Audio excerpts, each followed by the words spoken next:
Olá, meu livro, tudo bem com vocês? Rafael aqui mais uma vez.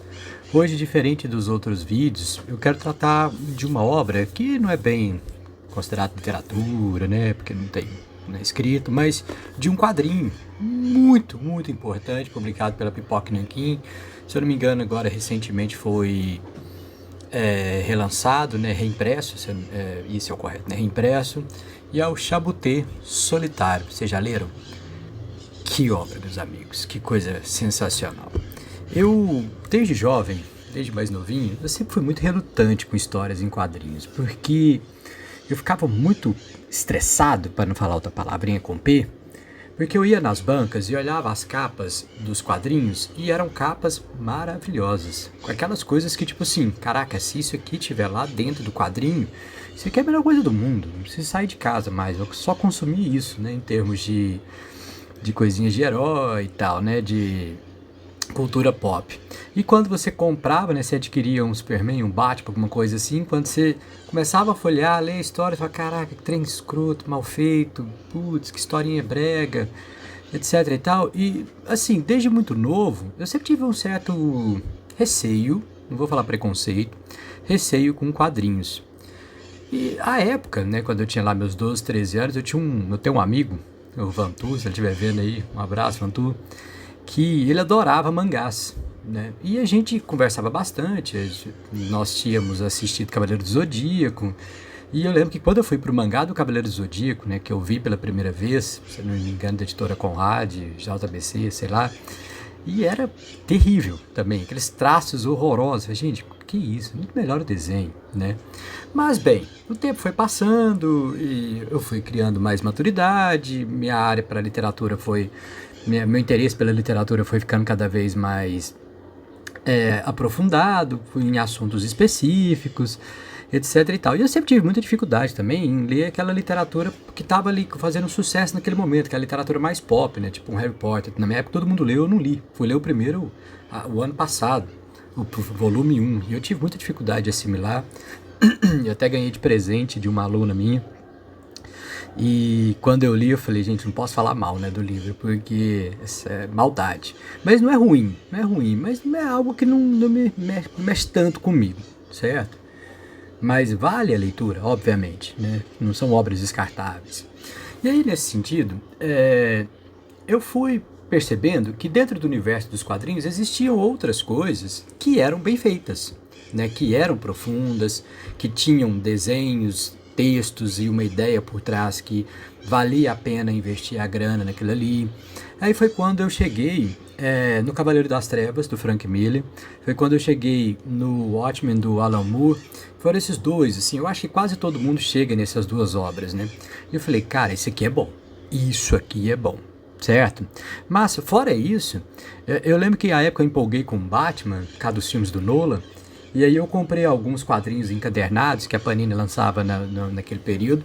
E um deles foi o... Aí já nem foi pela Panini, eu acho que foi pela Eagle Moss, né? Foi o Silêncio. Gente, que horror. Eu falei, caraca, não é possível que é só dois quadrinhos que eu li até hoje serão bons. E aí, tempo passou, né? Eu fui conhecendo outras coisas. E eu percebi que existia, para vocês verem que a gente acha que conhece as coisas, mas a gente não conhece nada, né? Eu percebi que existiam alguns quadrinistas que fala, né? Alguns roteiristas, algumas pessoas, alguns mangakás que faziam volumes únicos, assim. Ia lá, publicava uma obra só, não tinha aquela coisa de 90 quadrinhos que me dava muita preguiça de seguir uma ordem e tal, né? De buscar a origem, de entender o que estava acontecendo no meio do caminho. E aí eu fui encontrando algumas coisinhas que são excelentes. Eu quero trazer aqui de quando em quando. E uma delas foi, eu estava ouvindo um podcast do Confins do Universo, e aí eles comentaram da editora Pipoca Nanquim, e eu não ligava os fatos, né? Porque eu já tinha visto alguns vídeos deles na internet falando de coisas de cultura pop, e também eu vi no Confins comentando sobre a editora, trazendo esses livros mais importantes, assim, aí eu acabei adquirindo alguns. E nesses alguns veio o Chaboté Solitário. Primeiro me chamou a atenção pelo o título, né? Que é um título muito, assim, evidente. Fala, cara, isso aqui parece interessante. E aí, nesse sentido, eu comprei, deixei aqui, não li, e esperei um tempo. Falei, um dia eu tava aqui à toa, depois de um jogo triste do Palmeiras, derrotado. Falei, eu vou ler o Solitário, vamos ver o que vai ser, num domingo, assim, no fim do dia já, né? No fim de tarde. E sentei para ler o Solitário e é sensacional. Por que eu não tinha lido isso antes? Por que eu não li 82 vezes? O livro é magnífico. E por que ele é magnífico? Ele é uma obra muito singela, muito simples. Conta a história de um rapaz que mora num farol.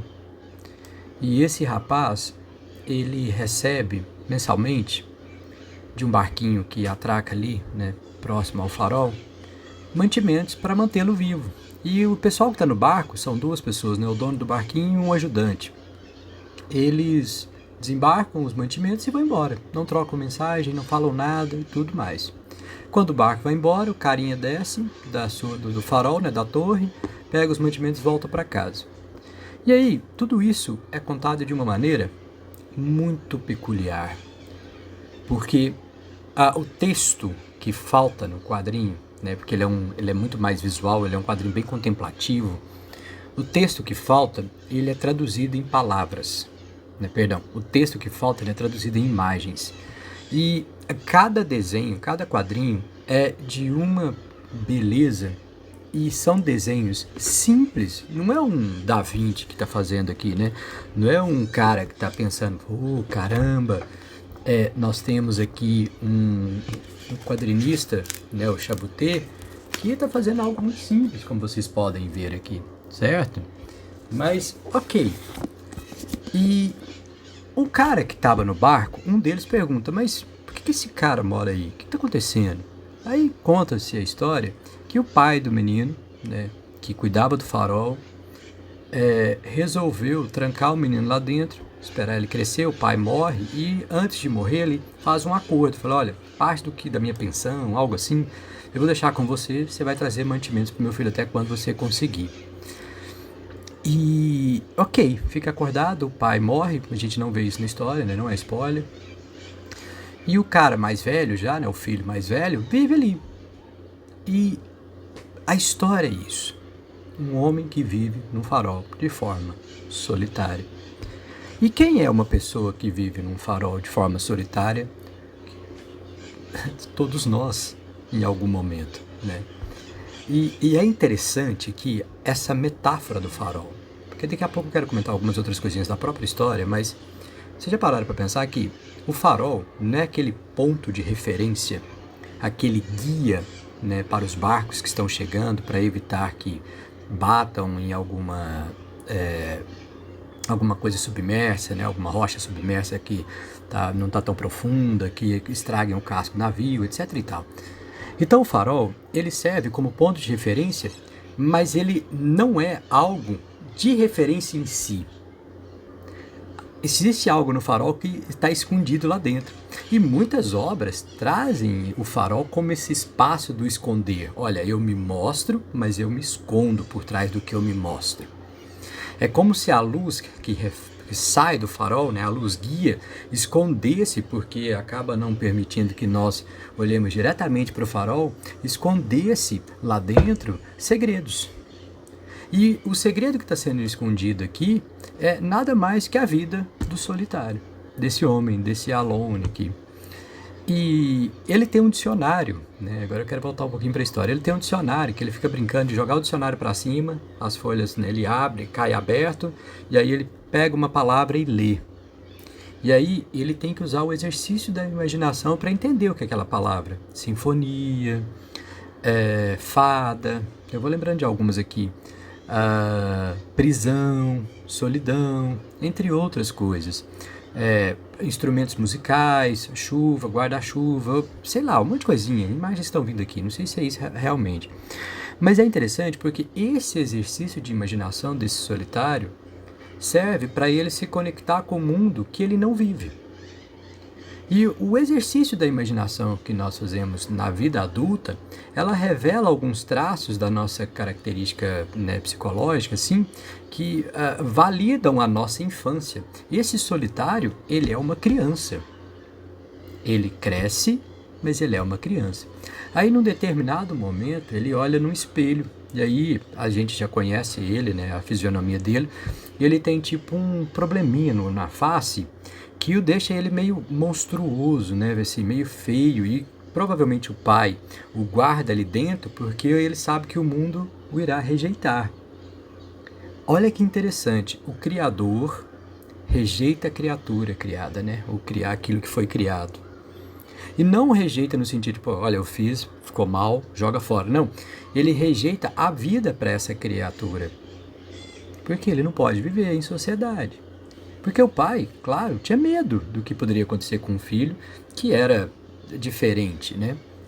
E um dos caras que estão no barco começa a se indagar, porque ele é um funcionário novo do cara, do dono do barco, e ele fala, por que esse cara está preso? Ele fica fazendo perguntas, né? E num determinado momento de uma discussão dos dois, ele fala, olha, eu não gosto de falar muito, né, o empregado novo, porque eu estava preso. Não tenho o que falar, não sei bater papo. Na prisão eu ficava muito sozinho. E aí o dono do barco fala, não me interessa se você ficou preso ou não. O importante é que você trabalhe, tá? O importante é que você trabalhe, que você trabalha bem. Então veja, o cara que está no barco percebe que o cara do navio, né, o nosso personagem aqui, o solitário, eles dois têm algo em comum. Eles vivem numa prisão. Só que são prisões diferentes, né? Enquanto o outro está andando, né, sobre as águas ali em volta do farol, indo e vindo, que também é uma forma de se isolar, né? Imagine os marinheiros que vivem embarcados meses aí, andando nesses barcos e tudo mais. Eles vivem de um jeito ou de outro, isolados do mundo por um tempo. Então a prisão meio que criou uma constância nesse rapaz.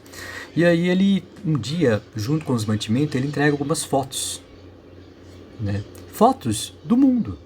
Táxis em Nova York, pessoas andando na rua, fotos de alguma tribo africana, fotos de pessoas em alguma cidade europeia, fotos de lugares, fotos de construções humanas, fotos de coisas feitas por seres humanos. E aí vem o clímax da história, quando o nosso solitário vê isso e ele se indaga se ele deve sair do seu farol, né?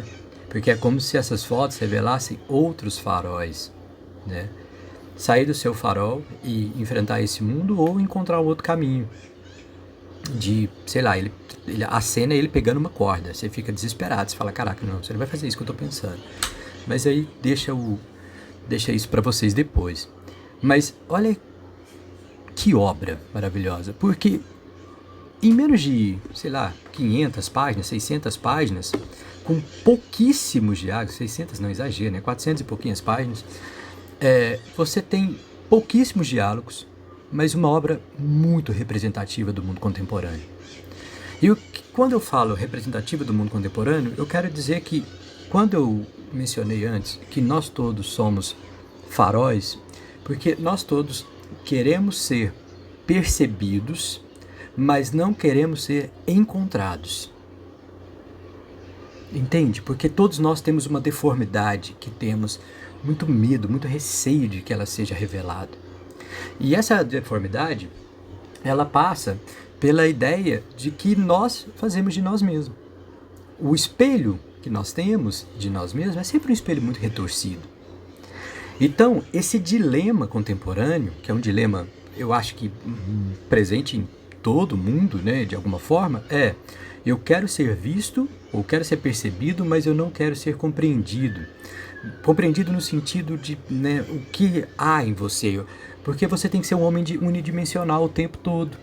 E isso eu comentei em alguns vídeos passados sobre essas questões de tipo, por que eu não consigo sair do meu avatar da internet? Por que ele me transforma num ser singular, né, num ser unidimensional, como eu já disse?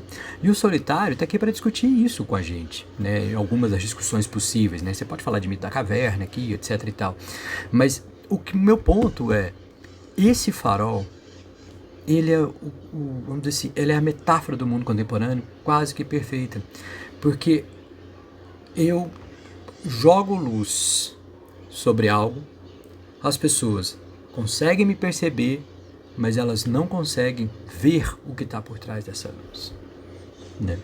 Então, mais uma vez, eu acho que vale a pena. Eu sei que ele ainda não está esgotado. Leiam. Eu não quero comentar o final, porque eu não vou dar spoiler, mas é uma obra que nos permite pensar muito sobre o comportamento do homem contemporâneo. E em que sentido, né, mais uma vez? De que nós somos indagados o tempo todo por termos opiniões sobre determinados assuntos, por termos, né, opiniões sobre determinados assuntos, para termos opiniões sobre determinados temas políticos. E o tempo todo nós somos colocados nesse espaço do farol. Olha, o que você ilumina aqui? O que você ilumina aqui? O que você ilumina aqui? Mas eu não quero saber o que faz iluminar. Entende?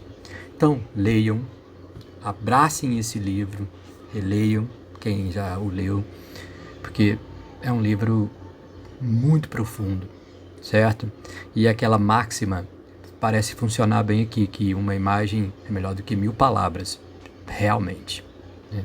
Que quadrinho, e eu espero ler mais coisas do Chaboté, e se vocês tiverem alguma indicação, não deixem de colocar no comentário aí algo mais para ser lido.